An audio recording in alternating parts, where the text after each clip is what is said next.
श्री राम जय जय राम। आचार्यगण, अध्यक्ष महोदय, देवियों तथा सज्जन, बड़े महत्वपूर्ण विषय पर विचार चल रहा है। गोहत्या बंदी का सवाल, भारत में गोरक्षा का होना देश के लिए जीवन मरण का प्रश्न। यदि आप चाहते हैं हर एक दृष्टि से, धार्मिक दृष्टि से, आर्थिक दृष्टि से, व्यवहारिक दृष्टि से हिंदू धर्म, हिंदू संस्कृति, हिंदू सभ्यता जीवित और सुरक्षित रहे, तो पूर्ण रूप से गोवंश हत्या बंद होनी चाहिए।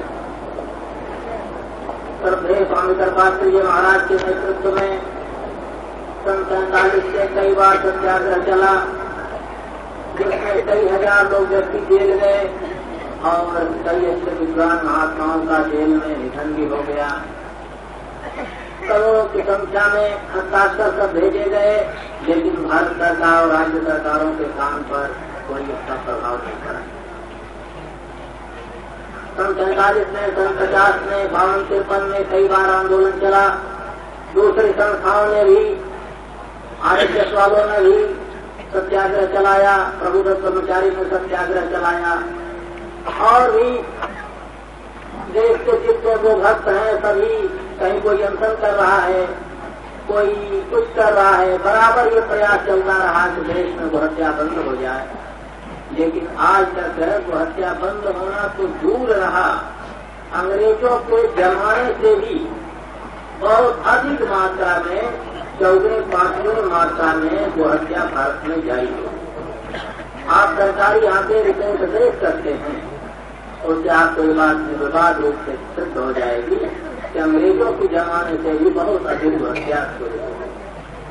एक और कलंक की बात है, जहाँ स्वतंत्र होने पर सर्वप्रथम भारत सरकार की ओर से, आकाशवाणी की ओर से कोई घोषणा होनी चाहिए थी, तो ये घोषणा होनी चाहिए थी कि भारत का यह कलंक गोहत्या जो है आज स्वतंत्र होने के साथ समाप्त हो गया है। पाकिस्तान ने सिंध में स्वतंत्र होने के बाद गोमांस, सुपर मांस कानूनन बेचना बंद कर दिया, कानूनन सुपर मांस पर अपराध लगाए, और पाकिस्तान बनने पर बड़े जोरों से वहां गोहत्या चालू हो गई थी। हिंदुओं का दिल दुखाने के लिए जीना कबाब, रियासत कबाब के नाम पर खूब गोमांस बिकता था, लेकिन पाकिस्तान की रियासत ठिकाने आई, उसने भी समझा कि हमको बैल की जरूरत है, दूध दही की जरूरत है, खेती की जरूरत करने के लिए बैलों की आवश्यकता है, उसने भी बहुत कुछ माने गोहत्या को पर रोकथाम लगाई। लेकिन भारत सरकार के लिए इसका कोई मातृ प्रश्न नहीं है। मुस्लिम शासकों ने भी हिंदुओं के इस भावना का सम्मान किया। कहते हैं अकबर के जमाने में बड़े जोरों से गोहत्या चल रही थी। उस समय अकबर के दरबार का एक कवि जिसका नाम नरहरी आता है, उसने गायों का एक डिप्यूटेशन अकबर के दरबार में पेश किया और एक कविता गायों के गले में लिखकर बांध दिया। अरे धर्म धर्म काज नहीं माल सकत कोई, हम संसद धर्म भजन कोई चरण दीन कोई, हिंदू मधुर देख कटुक को सहन दीवान पियावनी, अमृत पहले समय भक्तमय संबन जावनी, कहकर नरहर अकबर विनोद गौ जोरे करम, अपराध मान मोह मार्य चांद के लिए। कहते इस कविता को सुनते ही अकबर ने शाही फरमान के द्वारा गोहत्या बंद कर दिया। कविता का स्पष्ट भाव कि हम मुसलमानों को कोई कड़वा दूध नहीं देती हैं, हिंदुओं को कोई मीठा नहीं देती है, मरने पीछे हमारे चमड़े तक उपयोग में आते हैं। इस तरह से मुसलमानों ने भी अभी कालीचरण पौराणिक बता रहे थे कि उन सबों मुस्लिम शासकों ने भी गोहत्या का बहुत कुछ विरोध किया। अंग्रेजों ने भी भूमि के भीतर लाद लेते 1897 में कानूनी अपराध गोहत्या को माना था। इस तरह से विदेशियों और विधर्मियों ने भी हिंदुओं के भावनाओं का सम्मान किया। लेकिन स्वतंत्र भारत में अपनी सरकार जहां बहुमत मान्य मिनिस्ट्री में सब जगह हिंदुओं का, वहां अधिक से अधिक गोहत्या शुरू हो गई। सज्जनों, गोवंश से बढ़कर और क्या धार्मिक महत्व आप समझिए। बड़े बड़े आप देवताओं का मंदिरों में जाते हो, चरणामृत लेते हो, ऋषि मुनियों का महात्माओं का चरणामृत लेते हो, लेकिन मलमूत्र किसी का पवित्र नहीं माना गया। केवल एक गाय एक ऐसा प्राणी है गोवंश जिसका मलमूत्र तक पवित्र माना गया है। बड़े बड़े महापाप भी हो जाते हैं, प्रायश्चित करने के लिए पंचगव्य बनाया जाता है और श्लोक पढ़ा जाता है, जब स्वस्तम पापम देवे प्रतिमान के प्रार्थना पंचगव्य से भक्ति निर्विंदरम। वह पंचगव्य 80 तक के पाप को दूर करने वाला उसका महत्व बताया गया है। आप सोचिए कोई भी शुभ कार्य होता है, पहले गोबर का प्रकार की आवश्यकता पड़ती है, वो पूजन होता है सर्वत्र। भगवान के स्तुति की बड़ी महिमा सब पूर्व वक्ताओं ने कहा विश्व के सब होगा। तो इस तरह से सदा ही भारत में सदा से हिंदू गोवंश का पूजक है और स्वप्न में भी कोई आस्तिक हिंदू नहीं चाहता कि जो हत्या जारी रहे। कुछ मुट्ठी भर गुमराह लोग ऐसे ही हैं जो जिनके कुछ जिद के कारण ऐसा चल रहा था।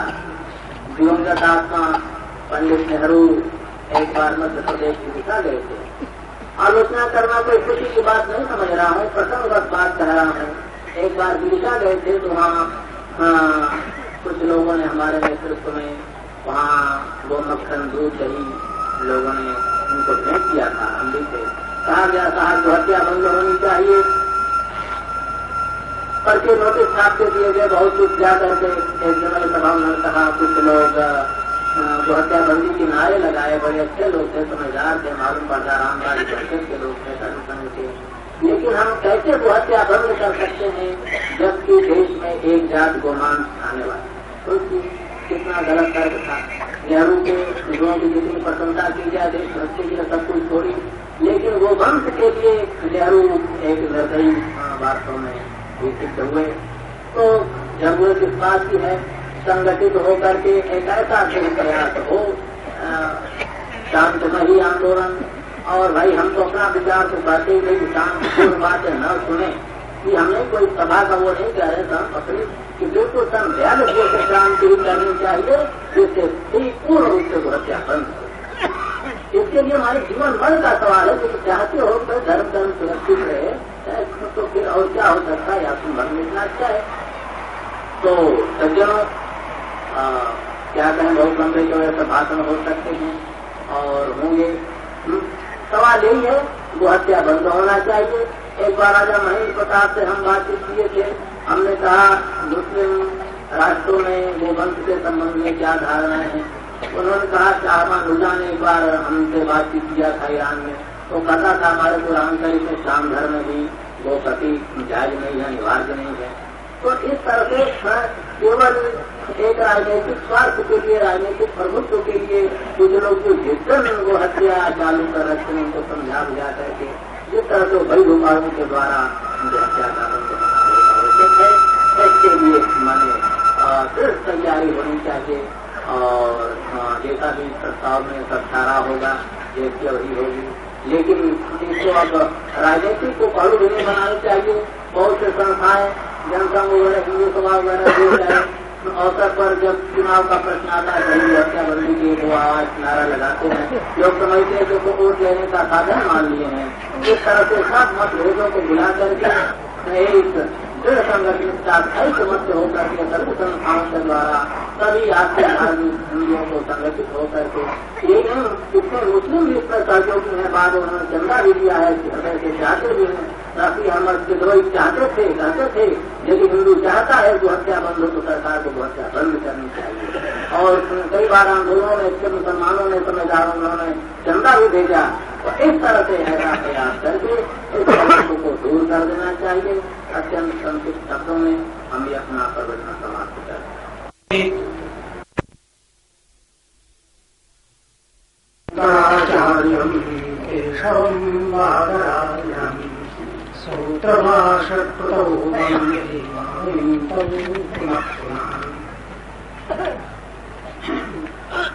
बहनों और भाइयों, मैं गुजरात में से आता हूँ।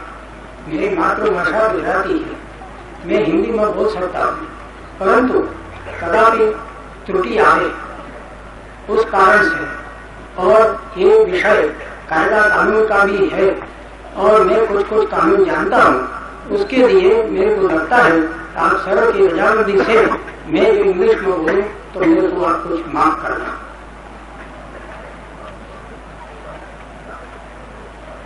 योर होलीनेसेस श्रीमद जगद्गुरु द्वारिका पीठाधीश्वर श्री पुरी पीठाधीश्वर श्री ज्योतिर्मठ पीठाधीश्वर, ladies and gentlemen, we all know that cow killing is very sacred to us all Hindus. It must be prohibited. And all over the country there is a great cry for stopping this slaughter of cows. For that, I think instead of beseeching the government all the while, which does not heed, we should take this matter in our own hands. And that was how it was done in Saurashtra when our legal remembrance are there. At that time, Sri Devar Bhai was the chief minister. He belongs to the Congress, and yet he asked me to prepare a legislation because our legal remembrance are there. He asked me to prepare a legislation which stops this cow slaughter. I was so much pleased that a leading congressman asked me to prepare such a legislation, and I think most of the Congress people desire that cow slaughter must be prohibited. But they are unable to give out their voice in their party. But if such a strong agitation is made, perhaps some of them may be converted and may themselves lead this question in their own party. The point is this: we want the government to make a legislation to prohibit cow slaughter. And you know that there is a law, Animal Preservation Act, by which any slaughter of any of animals outside the slaughterhouse is altogether prohibited. So no cow can be killed outside the slaughterhouse, that is certain. If anybody kills, it is an offence. Similarly, there is a provision in the law that no animal which yields milk can be slaughtered, shall be slaughtered outside or even inside any of the house or slaughterhouse or any of the premises of any building. That is, no milch cattle shall be slaughtered. That means a cow which gives milk cannot be slaughtered by law. It is prohibited. If anybody slaughters a cow which gives milk, it is an offence. So there is that much law. Now the only question comes, whether a cow can be slaughtered in a slaughterhouse. For that, there is a provision in law that no animal shall be slaughtered unless a veterinary doctor certifies that the animal to be slaughtered is fit to be slaughtered. That is, whether an animal is deceased, whether by eating its flesh it will be harmful to the people. That the veterinary doctor has to see and certify that particular animal is not of that type and therefore can be slaughtered. Without his certificate, no slaughter can take place. Therefore, what I did, instead of preparing a long act, what I did was to make an amendment in this very section by only one line. The line is, no animal shall be slaughtered without certificate of a veterinary doctor that the animal to be slaughtered is fit to be slaughtered. There an amendment was put, but that is an exception. But if the animal to be slaughtered happens to be a cow or a progeny, no veterinary doctor shall certify. That is, if the animal to be slaughtered is a cow or a progeny, then no certificate can be given by the veterinary doctor. That means total prohibition of cow slaughter altogether. That was done in Saurashtra. And it is still there. The law is still there. In Saurashtra, no cow can be killed. Similarly, there is another aspect also.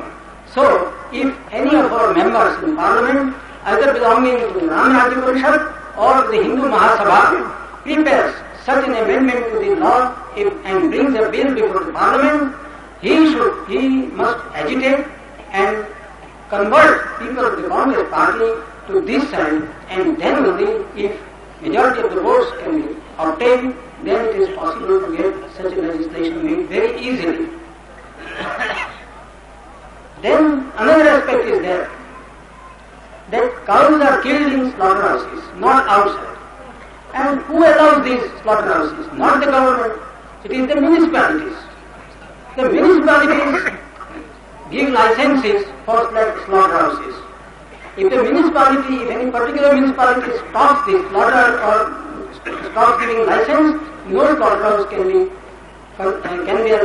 maintained in the province or in the jurisdiction of the municipality. There have been such municipalities in Bihar, in Mathura, and in such other places where the municipality does not give license for slaughterhouses, and thereby also the cow slaughter is prohibited there. Similarly, we should make an agitation while election of municipal members is to be made, that if a particular member tells his voters that he will give a vote to the municipality not to give license to create a slaughterhouse, then only he should be elected, otherwise not. It is in the hands of us voters to give vote only to such persons who are in favor of prohibition of giving licenses.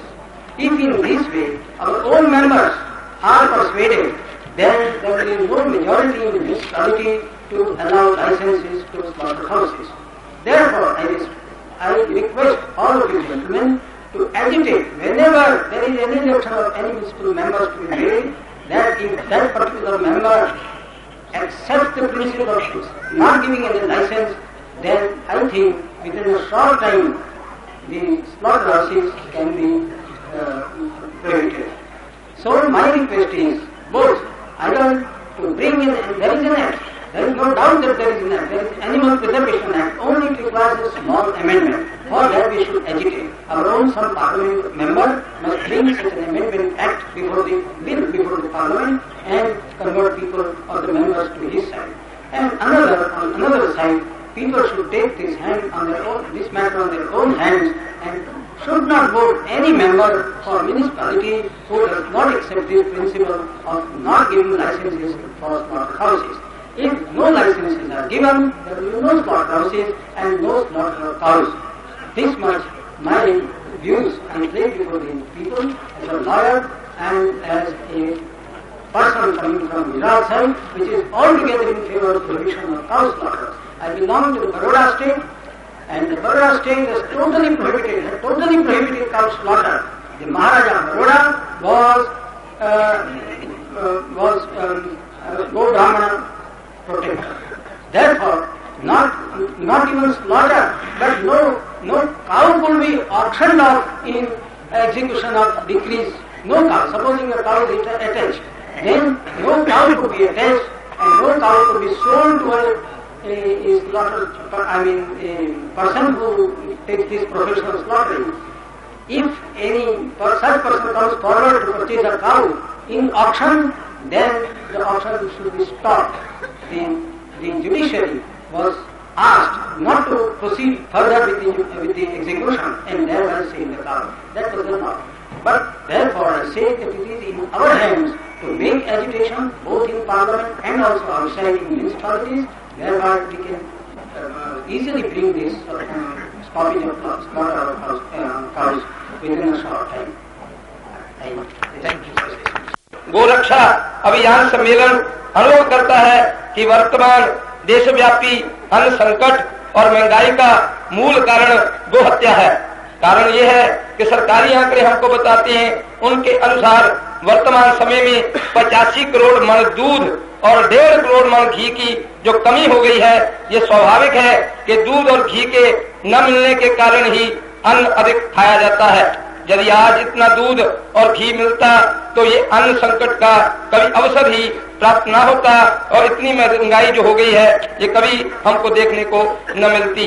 और साथ में ये भी बात है कि इसके साथ साथ खाद और की कमी भी हुई है, बैलों की भी कमी हुई है, और ये एक भारी कमी है जो कि हमारे देश के धन में आई है और हमारे देश को हानि पहुंचा रही है। अतः ये सम्मेलन नए बनने वाले जितने बुच्चड़खाने हैं, 4 जो कि बम्बे, दिल्ली, मद्रास इत्यादि में बन रहे हैं, उनको रोकने के लिए कि न बना जाए, सरकार से ये पक्का ये विरोध करता हुआ इनका किसान संगठनों का दृढ़ता से इसका विरोध करता है और सरकार से मांग करता है कि इनको बंद कर दिया जाए। और इस संबंध में श्री शेर जी भी आगे कहेंगे, मैं अधिक नहीं कहना। परम पूज्य जगत गुरु शंकराचार्य जी महाराज, परम पूज्य कल्पात्री जी महाराज, संत मुनि राज विद्वद्गणों के चरणों में प्रणाम करता हूँ और आप सभी नगर निवासी नागरिक यहाँ उपस्थित है उन्हीं के चरणों में भी प्रणाम करता हूँ। गौ माता के उपयोगिता और उसकी महत्वता के ऊपर तो कुछ कहना नहीं है, सब लोग जानते भी है। यहाँ तक भी कहा गया है करके कि सूर्य देवी देवता उसमें निवास करते हैं। ये तो हमारे शास्त्रों की बात है। अभी यूरोप के अंदर में गौ माता के दूध का रिसर्च वैज्ञानिक लोगों ने किया, जिसके अंदर में वो लोग कहते हैं कि इस और दूसरे दूधों में, दूसरे जानवरों के दूधों के अंदर में संख्या की मात्रा पाई जाती है। इस दूध में बिल्कुल ही संख्या की मात्रा नहीं पाई जाती है। ये अभी हाल में वैज्ञानिकों का रिसर्च है। इसलिए हमारा जो शास्त्रीय प्रमाण है वो रिसर्च किया हुआ है। इसकी उपयोगिता दूध घी की जो उपयोगिता भगवान ने बतलाई, हमारे ऋषियों ने बतलाई, मानव जाति के कल्याण के लिए बतलाई, वो सब तो है ही। लेकिन इसके बाद में भी ये जो गौ माता की संतान के जरिए ही तो सारा अन्न भारत में पैदा होता है।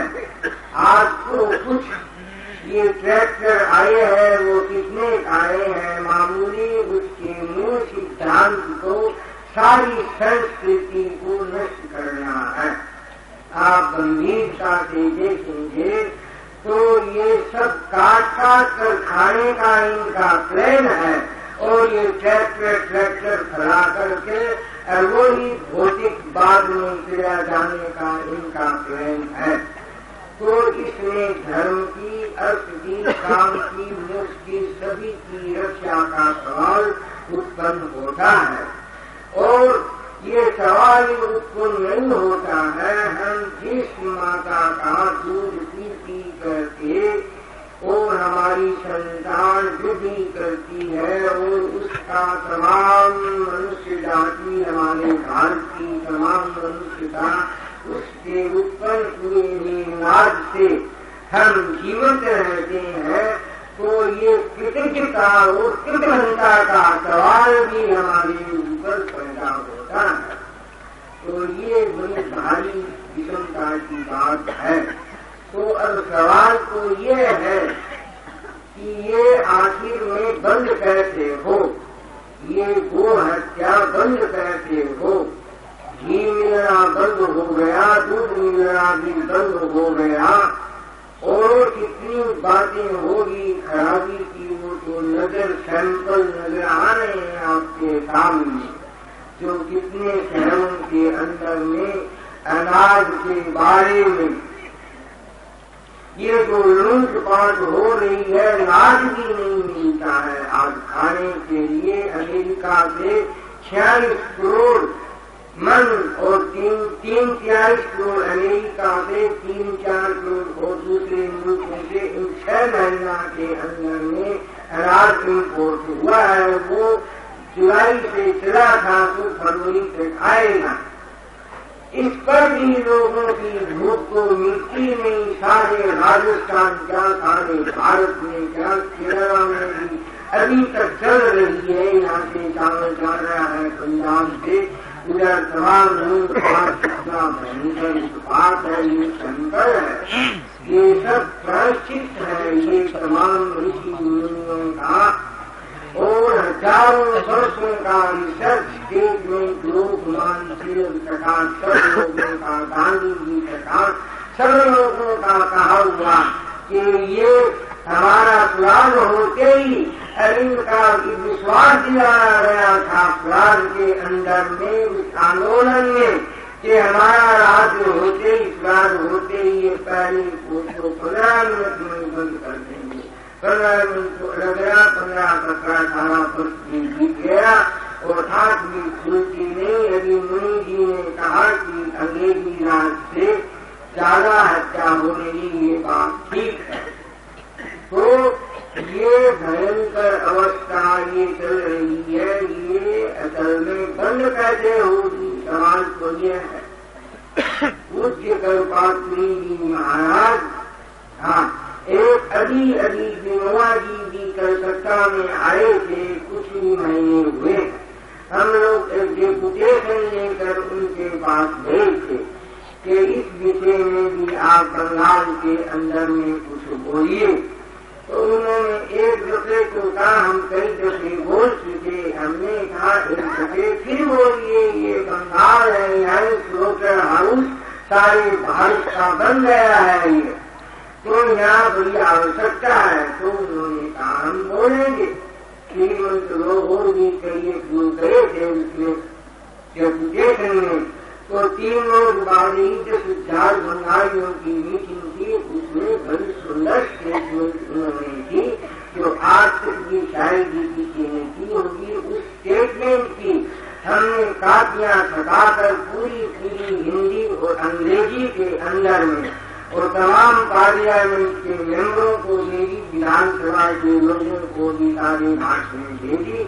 हिंदी की मिली नहीं, अब आती दफे में 10-5 कापी मुझे मिली अंग्रेजी की, मैं ले आया जो जगत गुरु शंकराचार्य जी को उनको अभी दे देना। तो कहने का मतलब इतना नहीं कि लेटेस्ट में भी यदि विनोबा जी जैसे भी महान पुरुष भी इस विषय में आर्थिक धार्मिक सभी रकम से इनकी महत्वता बताई और कहा कि ये तो बंद होना ही चाहिए, नहीं तो बड़ा भारी देश को नुकसान होगा।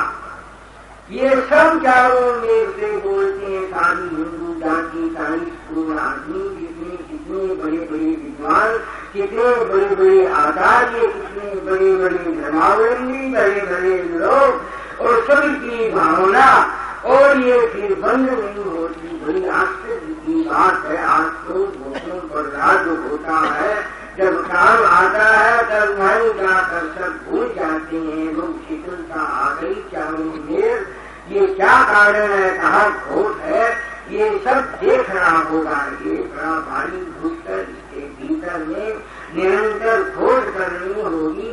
ये बात इतने 40 आदमियों की भावना और उसमें ये सेक्युलरिज्म के नाम पर ये कोई सेक्युलरिज्म का क्या अर्थ है, जहाँ 10-15-20% आदमी चाहे सो और बहु बड़े भारी मत के ऊपर अपनी गलत मत को विभाग करते हैं और उसकी रक्षा सरकार करती है वोटों के लालच में, और सारे हिंदू संस्कृति को एक दफे में तो आप कह देंगे हमारे प्रधानमंत्री जी 60 करते हैं अभी आए थे, और पंडितों की सभा थी, बड़े बड़े पंडित थे और वो सब काश्मीर से जाकर आए थे, बाद में कोई प्रधानमंत्री हुए, अपने कैबिनेट के मिनिस्टर थे और काश्मीर से जाकर आए। तो आकर पंडितों ने मुझे भी कहा कि आपको भी कुछ बोलना है उस सभा में। तो मैं जाकर कहा कि मैं तो बोलूंगा तो गो रक्षा के बारे में नहीं बोलूंगा। तो उन्होंने कहा बोलिए आप अपनी ऊंचा। तो मुझे एक और भी सभा में एक्सरसाइज करना था, बीकानेर महाराज आए थे, वहाँ से काम पूरा कर मैं गया तो 2:15 से चल रही थी, लेकिन शास्त्री जी का भाषण शुरू नहीं हुआ था, मैं जाकर बैठ गया और उनका भाषण शुरू हुआ। पूरा सुना भाषण, हिंदू धर्म का, सनातन धर्म का उन्होंने गीत भी गाया और कहा संस्कृत का सब जगह प्रचार होना चाहिए, सब कुछ ठीक होना चाहिए। काश्मीर में जाकर आया हूँ सर और पंडितों की आशीर्वाद से मुझे सफलता मिल गई। ये शब्द भी उनका बड़ा अच्छा था। और जब उन्होंने भाषण खत्म करते ही कहा कि मैं तो जा रहा हूँ, मैं तो एक दूसरे मीटिंग में मुझे तुरंत ही जाना है इतना। वो कह इसके बीच में वही पंडित जी थे, आकर मुझे कान में कहा कि आप इस विषय में सभापति जी ने कहा है कि गोरक्षा के इस विषय में आप मत बोलिए। तो मैंने कहा मुझे बोलने का शौक नहीं। तो बोले अच्छा बोलिए। तो जैसे ही हड़बड़ाहट में वो देखे, वो टाइम भी नहीं थे, मैंने हड़बड़ाहट में उनको कहा आपको धन्यवाद है और आप ये ऐसे जो भाई शास्त्री जी नंदा जी आए और ये अब सवाल ये समय आ गया है कि ये हिंदू धर्म की, ये सनातन धर्म की, या ये आप जो ये सब संस्कृत की, ये सब ये एक ही सब हो के एक शाखा है, इसमें एक गौ माता का भी ये सब एक ही सिद्धांत है। तो समय आ गया है, अपना राज है, सब ऋषियों की रिसर्च है, ये तो तुरंत ही बंद हो जाना चाहिए।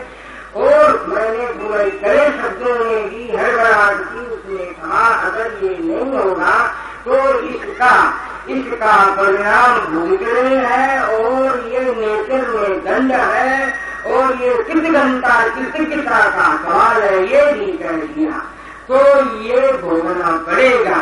और इस तरह कह को आकर कर थोड़ा धन्यवाद देकर पंडितों की इच्छा की खुशी दिल्ली में कोई बड़ा रखी पुस्तकालय, तो पुस्तकालय संस्कृत को उनको 5,000 का जिक्र कर दिया और वो उठकर चले गए और सभा खत्म हुई। सब लोगों के भीतर में हर्षा, जितने पंडित थे मैं गया और सबने मुझे बुरा धन्यवाद किया क्योंकि उनके मन में वो भावना थी, कोई नहीं कह सकता था। तो मेरे कहने का मतलब ये है कि आप ऐसी आशा रखते हो इस सरकार से, वे आदमी भले है, इसमें शंका नहीं। शास्त्री जी और नंदा जी ईमानदार आदमी है, इसमें फर्क नहीं, लेकिन वो जिस सिस्टम में जकड़े हुए हैं, जिस ऑर्डर में जकड़े हुए हैं, चारों में से घिरे हुए हैं, उनसे कदापि आशा नहीं रख सकते। उनसे आप चाहे जितना मिलन करो, चाहे जितना बात करो, सब करो, आश्वासन चलता रहेगा लकड़ी, लेकिन ये कभी भारत सरकार ये सरकार को हत्या बंद करेगी, इसमें संख्या मत समझिए आप। शरणानंद जी महाराज जो प्रजाचक्षु है, वो अभी वृंदावन में सम्मेलन हुआ तो मैं तो राजधानी से कहता, वो कलकत्ते में आया तो उनसे मेरी बात हुई। हमने उनका 4-5 सम्मेलन कराया था। तो बात में एक रोज कहा भाई हमने तो वो भाषण में उन्होंने वहाँ बुलाया और उन्होंने कहा कि वो हत्या बंद करानी हो तो सरकार को बदल दो, और अगर गोरक्षा करानी है तो व्यापारियों को बदल दो। तो उन्होंने 2 शब्दों में ये सार बताया है, उनका अपना अपना अलग अलग मत है, तो भी इसमें ये सुराष्ट्र भी बड़ा प्रॉब्लम है।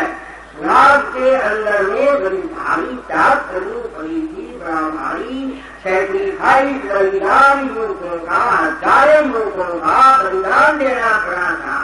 आज उसका फल को कोई दूसरे लोग भोगते हैं, लेकिन बलिदान इसी नगर के अंदर में हजारों दूसरों ने जलियांवाला बाग के अंदर में वो बलिदान दिया था। उस वक्त में अंग्रेजों का बाप, उस गोलियों के शिकार होने से हजारों लोग और अंग्रेजों का बाप का घड़ा भर गया था और सब जाकर यहाँ के देश के लोगों का कॉन्शियसनेस हार्ट जल उठा और चारों में प्रेरणा सही आंदोलन जोर भरा, चारों में काम हुआ और तब जाकर के इंटरनेशनल सिचुएशन भी भागते बहुते ऐसा हुआ।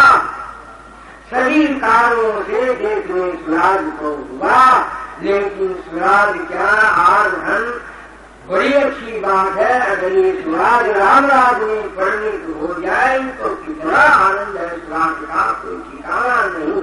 लेकिन राम राज को अर्ज रहा, आज को अंग्रेजी राज से भी आप देखते हैं चारों में कितना कष्ट है लोगों को, कितनी बातें हैं सारे देश के अंदर में। ये कोई बात है क्या? ये तमाम देश से चारों मेल से कर्जा चल रहा है, वो कंस्ट्रक्शन देश का है नहीं भीतर के अंदर में, और ये विनाश का प्रोडक्शन होता नहीं। जनसंख्या बढ़ रही है, रात ब्रह्मचर्य इत्यादि की जो मजबूती की ये हथियार जा रहे हैं, देश की खाद्य पदार्थ बड़ी बड़ी चीजें जो पैदा होती है सब एक्सपोर्ट करते हैं, बदले में एरोप्लेन हथियार कलेक्शन करते हैं। चाइना आई देश की रक्षा करेंगे, अरे आखिर इन हथियारों को उठाएगा कौन? बोलो भोग भोगते रहो, इंजेक्शन देते रहो, संतान पैदा मत करो, भोगते रहो तो निर्भर हो जाएगी। उठाएगा कौन हथियारों को? वीर पैदा होंगे वही तो हथियार उठाएंगे। वीर कुटुंब से भी आश्रम चाहिए, ये सब ये तो सरकार को पसंद नहीं। अंडा खाओ, मछली खाओ, स्लोटर हाउस खोलो, ये सब से ये सरकार भारतीय संस्कृति का सुधार, कुछ अंधविश्वास उसमें आया है, चमत्कार आया है, वो तो लुटा रही है। लेकिन भारत की संस्कृति बड़ी होती है, बड़े बड़े लोग ये थोड़े हुए हैं, इसमें कोई संख्या नहीं। तो कल महाराज ने गीत में मैं कह देता हूँ, कल जगत को आधार में मार्केट की बात कही थी, लोगों की शर्त को बताया। लोग कहते हैं कि एडजस्ट करो, सोशलिज्म से करो, कम्युनिज्म से करो, फलाने से करो, दूसरों से करो, तो करें जिससे जिसमें सुख हो तो उनका कहना ठीक। अरे करने की आवश्यकता ही नहीं है एडजस्ट, हाँ एडजस्ट की आवश्यकता है। सोशलिज्म कोई उड़कर आया है क्या? समाजवाद कोई उड़कर आया है क्या? कम्युनिस्ट कोई उड़कर आया है कि हिंदू धर्म के अंदर में जो सोशलिज्म भरा है सुंदर, वो सारे जगत में नहीं है। उसने लिखा वसुधैव कुटुम्बकम, तुम श्रीमंत लोगों को कहा है तुम यज्ञ का शेष का भाग खाओ, जो कुछ बन से वो सब खाओ, तुम्हारा कोई इसी में है। लेकिन वो हुआ यहाँ कहाँ गड़बड़ हुई है, हुआ अप्लाई नहीं हुआ। उस वक्त के जमाने में जरूरत भी नहीं थी, आदमी थोड़े थे, संख्या थोड़ी थी और धर्मराज चलता था।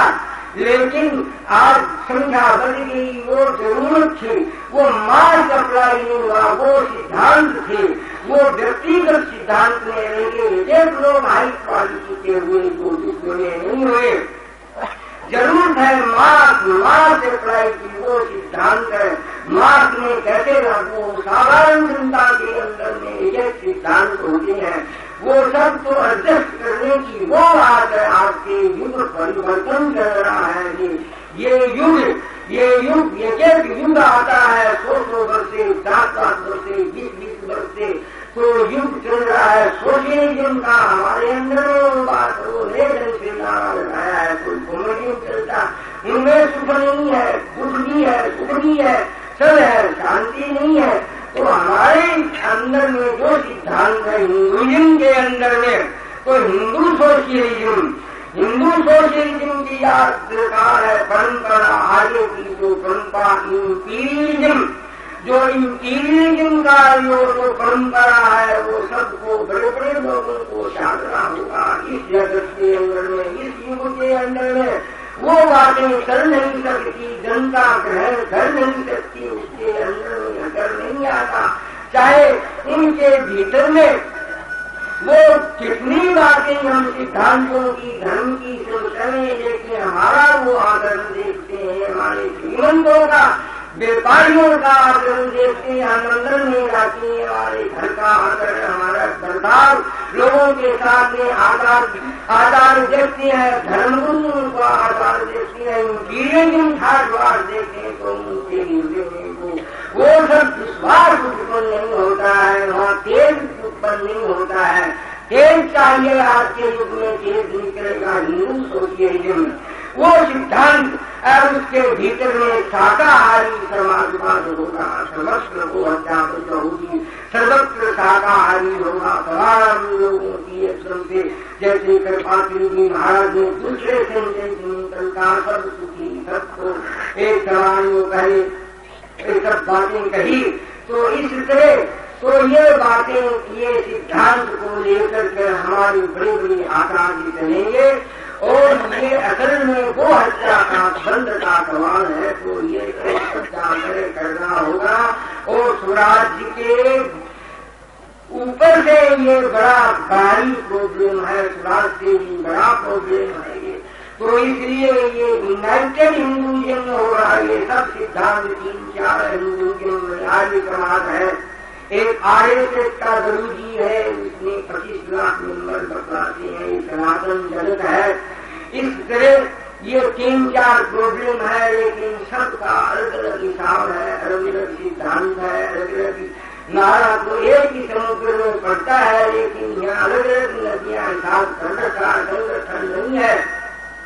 तो ये जब तक संगठन नहीं होगा सबका, इसको पावर चाहिए, ये सब पावर ले लीजिए, इस तरह संगठन रूप धारण करके मजा है कोई लोग ने 40 आदमियों के अंदर में, ये सब ये उसकी भावना को ठुकरा सकता है कई लोगों ने, लेकिन चलता है बातों की प्लानिंग करना पड़ता है। जैसे सरकार प्लानिंग करती है छोटे वर्षीय योजना, योजना, सेकंड योजना, थर्ड योजना, फोर्थ योजना, इनकी योजना तो ये डर नहीं है, ये तो नकल करते हैं रशिया चाइनीज की। वो जो योजना करते थे वो तो मैन पावर की योजना करते थे, और सब जितने राष्ट्र थे अंदर में मनुष्य थे उनको काम में लगा दिया, और सब राष्ट्रों ने उनका बायकाट कर दिया। बोलो उनको कुछ मत दो, लेकिन बोलो मत दो, हम सब काम करेंगे, पृथ्वी माता में लड़ गए, सब राष्ट्र पावरफुल बन गए हैं,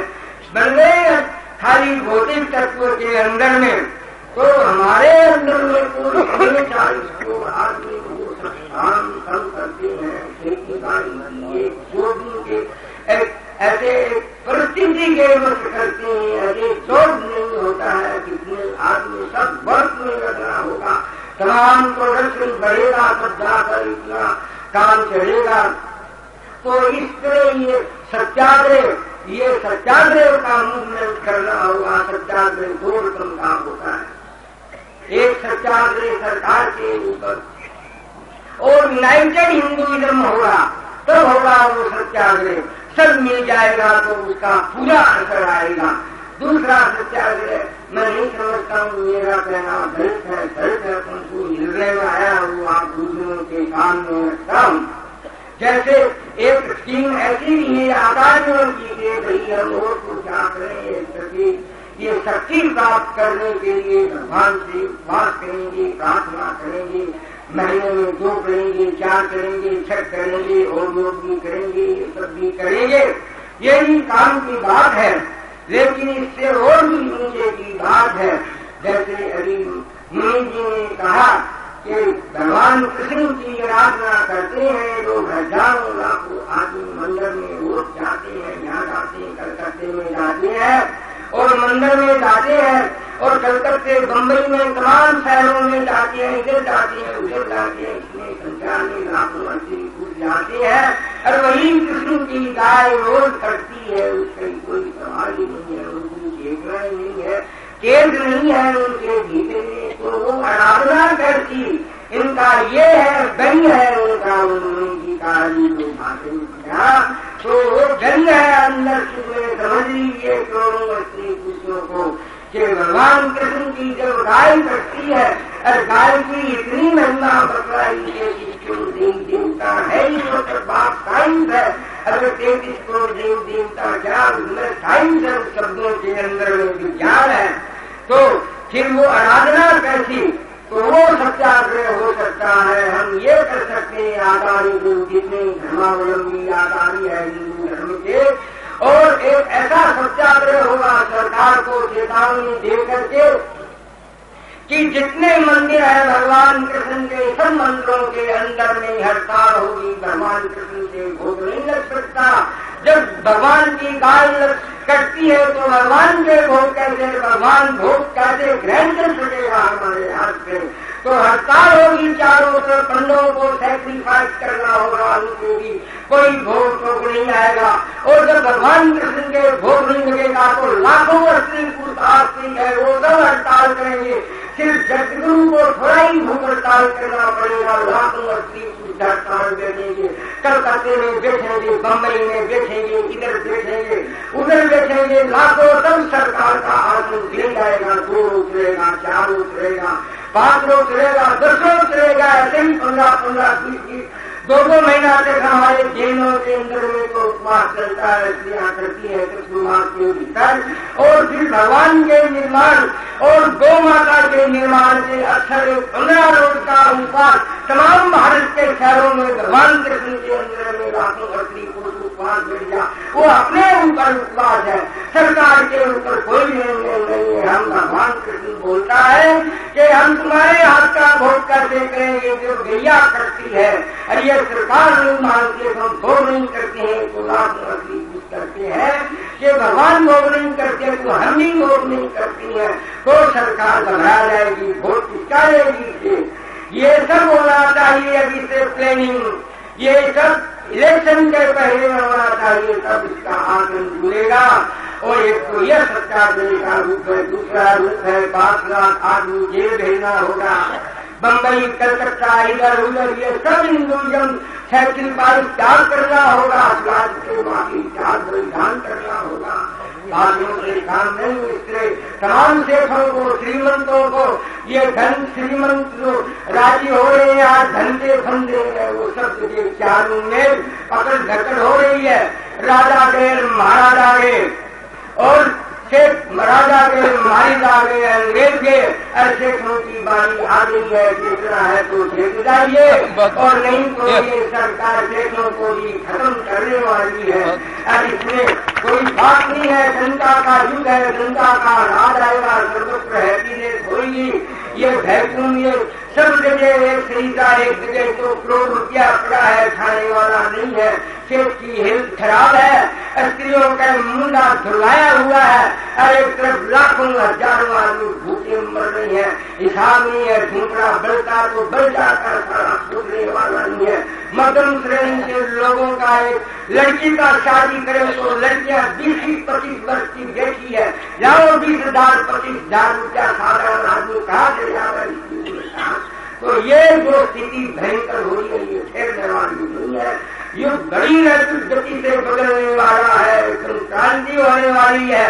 तो गौ माता के निमित्त चेतना हो तो चेत जाओ, और नहीं तो लोग चिता देंगे। मैं ज्यादा समय नहीं ले करके इतना ही बहुत आदर पूर्वक महाराज श्रीमंत लोग, आचार्य देव सब लोग यहाँ एकत्रित है, संत मुनिराज बड़े बड़े अच्छे विद्युत गण आसन का सब देखी है, उनके चरणों में सबको प्रणाम करके अपना स्थान ग्रहण करूंगा। आज के ये जो मंडल है, इस ये जो सम्मेलन किया उसने मेरा,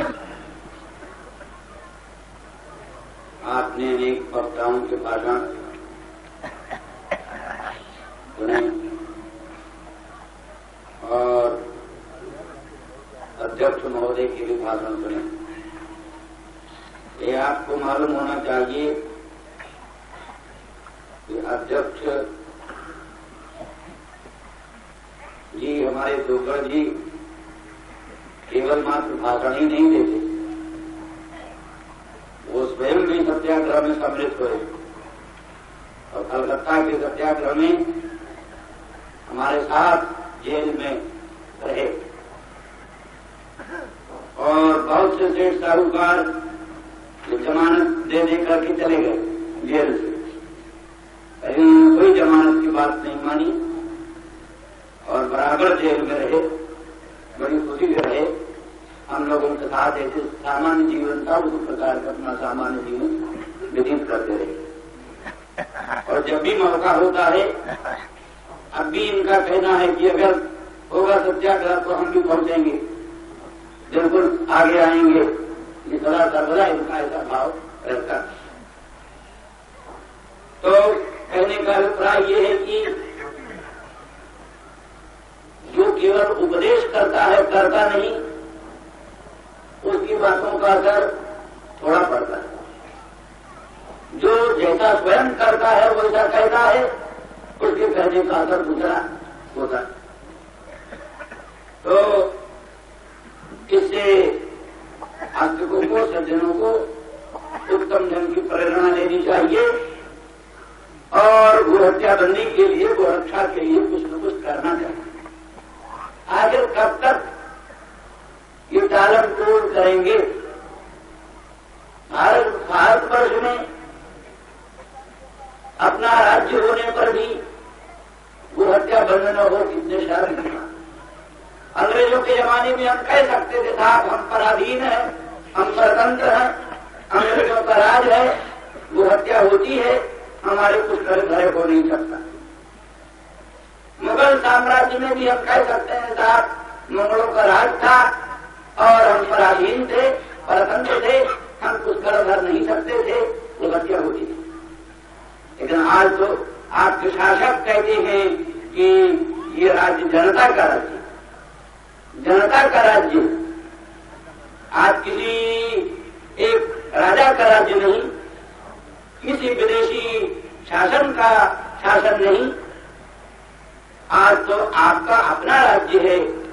आप अपने बहुमत से जिसको एमएलए बनाते हैं, एमपी बनाते हैं, वही एमपी एमएलए बन सकते हैं, वही एमपी एमएलए जाकर सरकार बनाते हैं।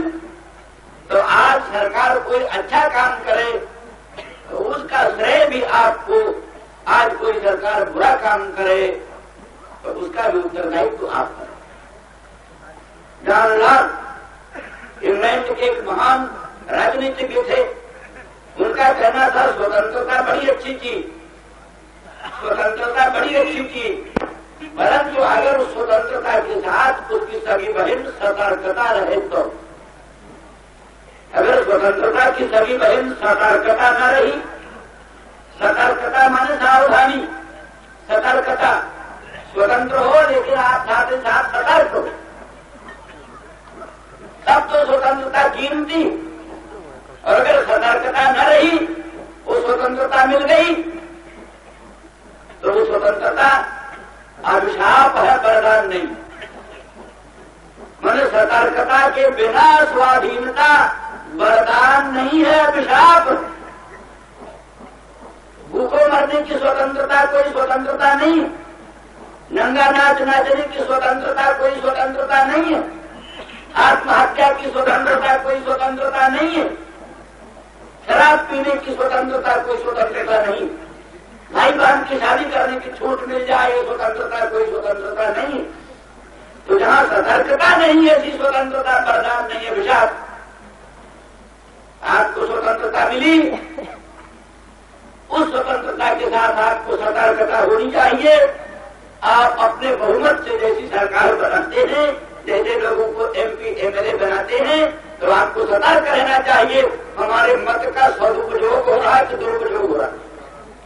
हमने जो मतदान किया है, हमने जो वोट दिया है, हमारे वोट का सदुपयोग हो रहा है कि दुरुपयोग हो रहा है।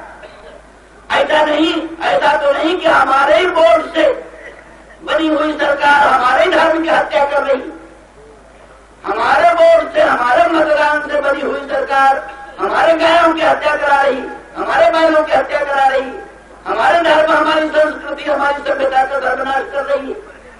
हमारे वोटों का ये तो नहीं उपयोग हो रहा है, ये हमारे वोटों का दुरुपयोग है कि सदुपयोग है, इस बात का विचार न करना वही सतर्कता का भाव।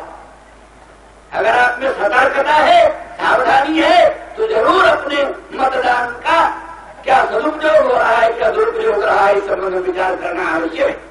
यद्यपि हम कई बार कहते हैं और आज भी कहते हैं कि राजनीतिक उद्देश्य से वो हत्या आंदोलन हमने ना आज तक कभी चलाया है, ना आगे कभी चलाने का विचार। गोहत्या बंदी के नाम पर, गोरक्षा के नाम पर वोट की भीख मांग कर हम एमएलए एमपी न बनाना चाहते हैं, न बनना चाहते। कई बड़े दुर्भाग्य की बात है, हमने एक नेता आज है नहीं, मर चुके, एक बार हमसे कहा महाराज गोहत्या सरकार नहीं बंद कर दी, अच्छा है, अगर गोहत्या बंद कर देगी तो हम इलेक्शन कैसे लड़ेंगे, वोट कैसे मांगेंगे, गोहत्या के नाम पर तो वोट मांगी जा सकती। हमने कहा भाई बड़ी शर्म की बात, तुम ऐसी बात करते हो, बड़े दुख और बड़ी लज्जा की बात है।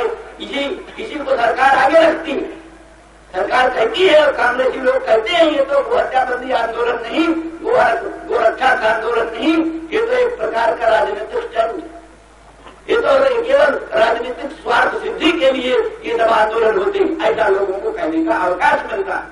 इसलिए हमने कई बार कहा भाई गोहत्याबंदी कस रहे कांग्रेस पार्टी को, गोहत्याबंदी कस रहे कांग्रेस सरकार को, गोरक्षा कस रहे सरकार को हो, हमको नहीं हो, लेकिन किसी तरह से गोहत्या बंद हो, किसी तरह से गाय बैल की हत्या बंद हो, हमारे देश को ठीक ठीक खाद मिले, ठीक ठीक हर जोतने को बैल मिले, ठीक ठीक बच्चों को दूध दही मक्खन मिले और अन्न संकट दूर हो और नाना प्रकार के जो महंगाइयां और नाना प्रकार के उपद्रव फैल रहे हैं सबका अंत हो। ये क्या कम फल है, ये बहुत ऊंचा फल है।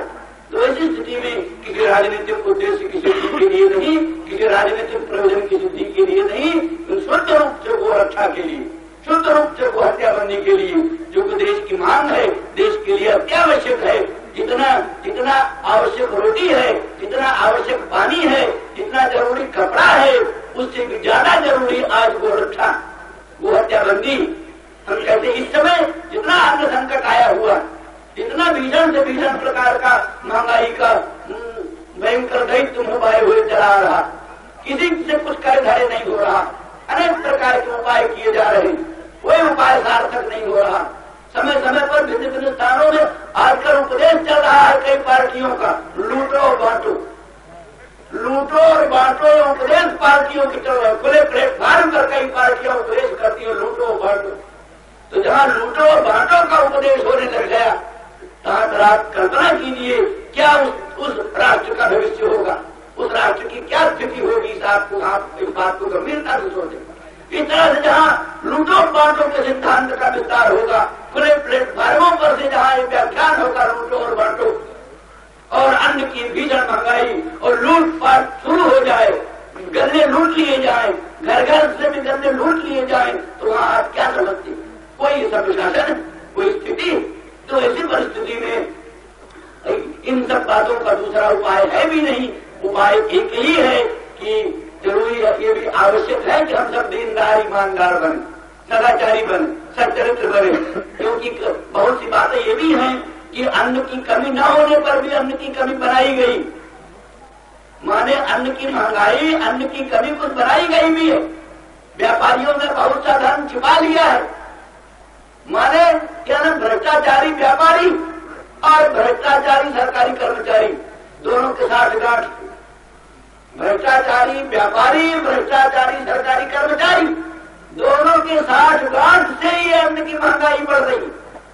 हमको मालूम है दिल्ली में गेहूं 12 रुपए मन भी, 15 रुपए मन भी, 22 रुपए मन तो ज्यादा से ज्यादा, वहीं से 10 मील दूर गाजियाबाद में, 20 मील दूर गाजियाबाद में 45 रुपए मन, 50 रुपए मन गेहूं।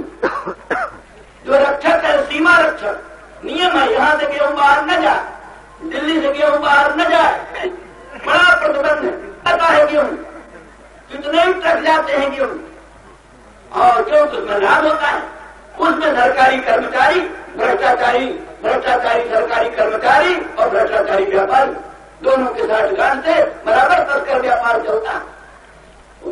काफी लाभ हो गया, मान लिया थोड़ी देर के लिए 2000 रुपया जुर्माना हो गया, क्या 2000 रुपया जुर्माना हो गया, क्या दिख रहा, जितने लाखों रुपया कमाया 2000 रुपया जुर्माना दे दिया, क्या बात, तो स्वयं लिया कुछ उसके आलम सरकारी कर्मचारी को दिया, डांट पड़ी है। आज हमारी सरकार को कम से कम हमारे गृह मंत्री नंदा साहब को तो जरूर प्रतीत हो रहा है कि भ्रष्टाचार दूर करने के लिए सदाचार समिति होनी चाहिए, सदाचार का विस्तार होना चाहिए। साधु संत महात्मा संत गृहस्थ सदाचार का प्रचार करें, लोग दीनदार ईमानदार बने, ना भी पुलिस हो, ना भी खुफिया विभाग हो, ना भी कोई कानून का डर हो, तो भी ईश्वर को डर करके, धर्म को डर करके पाप से बचो, चोर बाजारी से बचो, घूसखोरी से बचो, भ्रष्टाचार से बचो।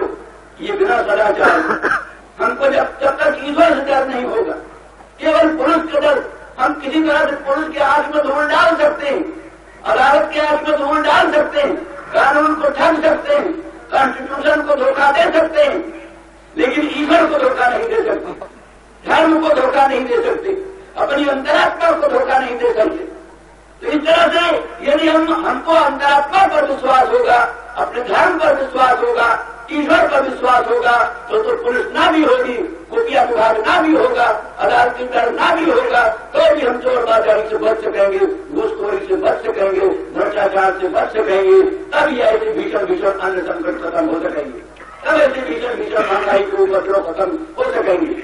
हाँ नहीं, पाप जो बढ़ता है तो बुद्धि भ्रष्ट होती है, बुद्धि भ्रष्ट होने से चोर बाजारी सूझती है, घूसखोरी सूझती है, और क्या शराब पीना सूझता है, नाना प्रकार के जितने खुरापाते हैं सब सूझती है, तब जब पाप बढ़ता है। और जब हमारे मतों के, हमारे मतदानों के आधार पर हमारे देश में गोहत्या चलती है, गोहत्या बढ़ती है, गाय बैल काटे जाते हैं, 12 करोड़ रुपए के भयंकर कतल खाने बनाए जाते हैं, मशीनी कतल खाने बनाए जाते हैं। अंग्रेजों के जमाने से भी 4-5 ज्यादा गाय काटी जा रही है। तो ऐसी परिस्थिति में उसका पाप की फल हम का फल है। अंग्रेजों का राज्य आज नहीं, मुगलों का राज्य आज नहीं, आज हमारा आपका राज्य है। हमारे आपके राज्य में धर्म होगा तो हमको आपको उस धर्म का भी श्रेय मिलेगा। अगर हमारे आपके राज्य में अगर अधर्म होगा, अन्याय होगा, तो उसका भी उत्तरदायित्व हम पर आप पर होगा। इन सब बातों को समझ करके हो हमें कहानी छेड़छाड़ हो गए कहानी, ऐसे जो गैर जिम्मेदारी की बात सोचना उसको छोड़ना चाहिए। गैर जिम्मेदारी की बातों को छोड़ करके अपने ऊपर उत्तरदायित्व का अनुभव करना चाहिए। हमारा राष्ट्र है, हमारा देश है, हम राष्ट्र के नायक हैं, राष्ट्र के शासन में हम भी भागीदार हैं, हमारा भी उसमें हिस्सा है, इसलिए राष्ट्र में कोई भी गड़बड़ी होगी उस पर हम ही उसके लिए जिम्मेदार हैं। इस बात को सोच करके ठीक जान राज के अनुसार हमारी स्वतंत्रता के साथ उसकी सभी बहन सतर्कता रहे, सतर्कता का वियोग न हो, तब हमारी स्वतंत्रता का सही उपयोग हो सकेगा। तो सज्जनों, इस तरह से हमारा ये कहना है कि किसी प्रकार से राजनीतिक उद्देश्य को सामने न रख करके शुद्ध गो हत्या बंदी की दृष्टि से, शुद्ध गो रक्षा की दृष्टि से हमको इस संबंध में काम करना चाहिए। हम लोग अकोला में एक महाधिवेशन हुआ, वहां गो रक्षा के लिए, गो हत्या बंदी के लिए प्रस्ताव पास हुआ। वहां भी हमारे सिद्धोगढ़ जी अध्यक्ष थे और उनकी बड़ी अभिरुचि थी। उन्होंने कहा था कि जब मौका होगा तब हम आएंगे। हम लोग वहां से प्रचार करते करते गए बम्बई आंदोलन छेड़ने के लिए, और जाकर के जहां वो कतल खाना बनाया जाने वाला था देवनार, वहां गए। वहां की जब जांच पड़ताल किया, कैसी भूमि है, कारपोरेशन की भूमि है, कहाँ बनेगा कहाँ नहीं बनेगा, सब पूरी जानकारी था। इतने ही में वहां रेडियो सुनते सुनते पंडित नेहरू ने घोषणा किया कि चीन ने हमला कर दिया, चीन ने हमला कर दिया, इसलिए अब सब लोगों को मतभेद भुला करके सरकार का हाथ मजबूत करना चाहिए। हम लोगों को भी विचार करना पड़ा। यदि हम गो हत्या बंदी चाहते हैं, गो रक्षा चाहते हैं, गाय बैल का कटना एकदम बंद करना चाहते हैं, तो भी चीन का हमला है। इस समय सरकार को परेशानी में नहीं डालना है, सरकार का हाथ मजबूत करना है। क्योंकि अगर चीन चला आएगा, चीन का राज हो जाएगा, तो हम कल्पना भी नहीं कर सकते कभी गो हत्या बंद होगी, क्योंकि वो तो ऐसे हिंसक है। कहते हैं चारपाया के नाम पर कौन चारपाया को नहीं खाते? चारपाई। चौपाया कौन चौपाया नहीं खाता? चीनी। और चारपाई नहीं खाता चारपाई। चारपाई को छोड़कर कोई चौपाया नहीं इसको चीन न खाता।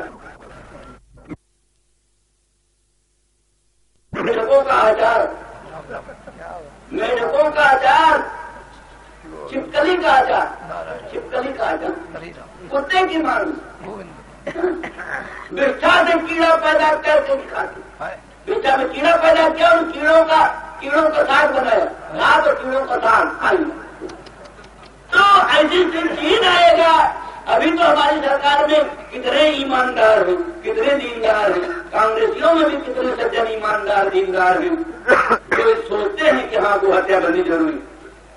यानी सेठ गोविंद दास और हमारे नंदलाल शास्त्री आदि कई लोगों ने जो वहां प्रस्ताव रखा गो हत्या करने का, तो कितने ही कांग्रेसी सज्जन तैयार थे हम गो हत्या करने प्रस्ताव का समर्थन करें। कितने ही कांग्रेसी सज्जन तैयार, कितने सोशलिस्ट सज्जन तैयार थे हमको हत्या करने प्रस्ताव का समर्थन करें। पर कांग्रेसी व्हिप लगा, व्हिप वो चाबुक होता है, नेता होता सचेतक, उसने सचेतक ने कहा खबरदार कोई कांग्रेसी अगर वो हत्याबंदी प्रस्ताव का समर्थन किया। पंडित नेहरू ने अपनी इस्तीफा की प्रस्ताव स्थान ली, अगर वो हत्याबंदी प्रस्ताव पास हुआ तो त्याग कर। अब तो जो कुछ हुआ, मेरे कहने का मतलब ये है कि हम कांग्रेसियों में बहुत से ऐसे सज्जन हैं जिनसे हम आशा करते हैं कि वो हत्याबंदी प्रस्ताव के समर्थन, लेकिन चीन आएगा तो कौन समर्थन करे। किसी तरह से भी हमको हत्याबंदी की आशा रख ही नहीं सकते। ये समझ करके फिर हम लोगों ने उस समय सत्याग्रह आंदोलन नहीं छेड़ा। वहां के स्पीकर महोदय मिले, उनसे हमने कहा भाई कम से कम जब सभी पार्टियां सारा मतभेद भुला करके सरकार का हाथ मजबूत करना चाहती है, तो सरकार को भी चाहिए कि ऐसे समय कोई ऐसा कदम न उठाए जिससे किसी भी समुदाय को ठेस पहुंचे। इसलिए ये जो देवनार के कतलखाना बनाने की योजना है, या कलकत्ता में डानकुनी स्थान पर जो कतलखाना बनाने की योजना है, इस योजना को कम से कम तब तक स्थगित कर दिया जाए जब तक चीनी मिला। और ये जो 8 करोड़ रुपया के लागत का कतलखाना बनाया जाने वाला है, वो 8 करोड़ रुपया इस काम में न लगा करके चीन से मुकाबला करने के लिए वो 8 करोड़ रुपया लगाया जाए, उस काम में लगाया जाए ये 8 करोड़ रुपया। और इस रुपये को क्या कतलखाना बनाने में नहीं लगाना चाहिए। तो इस तरह से उन्होंने बड़ी सहानुभूति प्रकट की, कहा हाँ ठीक है, ऐसे ही होगा। ये सब होते हुए भी अंततः सरकार को जोड़ना कुछ